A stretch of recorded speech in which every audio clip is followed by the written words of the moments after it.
அஸ்ஸலாமு அலைக்கும் guys, welcome back to கிராமத்து அழகி சேனல். இன்றைக்கி நம்ம காளான் கிரேவியோட ரெசிபி தான் பார்க்க போகிறோம். என்னென்ன செய்யணுங்கிறது வந்து நான் டிஸ்பிளேயில் போட்டிருப்பேன், பார்த்து தெரிஞ்சுக்கிங்க.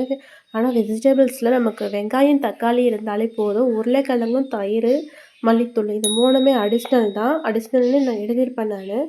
ஒரே ஜோராக மழையாக தான் இருக்குது. அந்த மழைனால என்னாச்சுன்னா எனக்கும் என் ஃபேமிலியில் உள்ளவங்க எல்லாருக்குமே கோல்டாகிடுச்சு. எல்லாருமே இந்த மழையில் சேஃப்டி ஆயிருங்க. ஒரு வடைச்சட்டி இருந்தால் போதும், கிரேவி தானே, அதனால் வந்து சின்ன சட்டியாக எடுத்துக்கிட்டாலே போதும். எண்ணெயை ஊற்றி வெங்காயம் தக்காளி போட்டு நல்லா வதக்கி விட்டு இஞ்சி பூண்டு பேஸ்ட் எடுத்துக்கோங்க. அப்புறம் தூளில் வந்து மஞ்சத்தூள் மிளகாத்தூள் மிளகுத்தூள் அப்புறம் வந்து மல்லித்தூளுங்கிறது வாசனைக்கு எடுத்துக்கிட்டால் போதும். உப்பு தேவையான அளவு எடுத்துக்கிட்டால் போதும். தேவையான அளவு தண்ணி கொஞ்சம் ஒரு 15 மினிட்ஸில் வந்து ஒரு சூப்பரான கிரேவி நமக்கு ரெடி ஆகிடும். இந்த கிரேவி வந்து நமக்கு டின்னருக்குமே யூஸ் ஆகும்.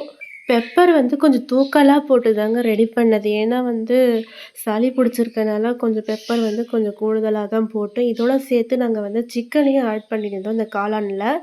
அப்புறம் வந்து வெண்டைக்காய் பச்சடி வந்து செஞ்சுருந்தோம் சைடிஷாக. இந்த வெண்டைக்காய் பச்சடி ரெசிபி வேணாலும் என்கிட்ட கமெண்டில் கேளுங்க, இன்ஷால்லா அந்த வீடியோமே நான் அப்லோட் பண்ணுறேன்.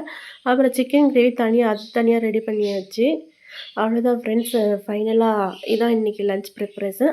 அப்புறம் நைட்டுக்கு என்ன பண்ணணுன்னா, சரி இந்த கிரேவி இருக்குன்ட்டு சப்பாத்தி போட்டுடலான்னு தான் சரின்ட்டு ஆசீர்வாத் ஆட்டா மாவு வாங்கி ஈவினிங் டைமில் தான் வந்து மாவு பெசைய ரெடியானது.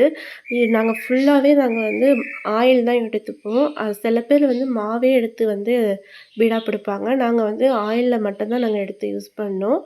நல்லா எந்த அளவுக்கு மாவு பேசுகிறோமோ அப்போ தான் வந்து சப்பாத்தி நல்லா சாஃப்டாகவே வரும். சில பேர் மில்க்கு கூட ஆட் பண்ணிப்பாங்க, அது இன்னும் சாஃப்டாக வரத்துக்கு. நாங்கள் மில்க் ஆட் பண்ணலாம், நார்மலாக தண்ணி உப்பு எண்ணெய் இதை மட்டும் இருந்தாலே போதும். சப்பாத்தி மட்டும் இல்லை ஃப்ரெண்ட்ஸ், நீங்கள் புரோட்டாவும் செஞ்சு சாப்பிட்லாம், இட்லி தோசை இதுக்குமே நல்லாயிருக்கும். நாங்கள் வந்து சப்பாத்தி செய்வோம்னு தான் நாங்கள் சப்பாத்தியில் இறங்குனது. நீங்களும் கண்டிப்பாக அதை ட்ரை பண்ணி பாருங்கள். ஏன்னா வந்து அந்த கிரேவி வந்து நமக்கு வந்து 2 வேளைக்கு வந்து யூஸ்ஃபுல்லாக ஆகிடும். டிஃபனுக்கும் சரி லஞ்சுக்கும் சரி. ஓகே ஃப்ரெண்ட்ஸ், நெக்ஸ்ட் ஒரு ரெசிபி விலாகில் பார்ப்போம். வீடியோ பிடிச்சா லைக் பண்ணுங்கள்.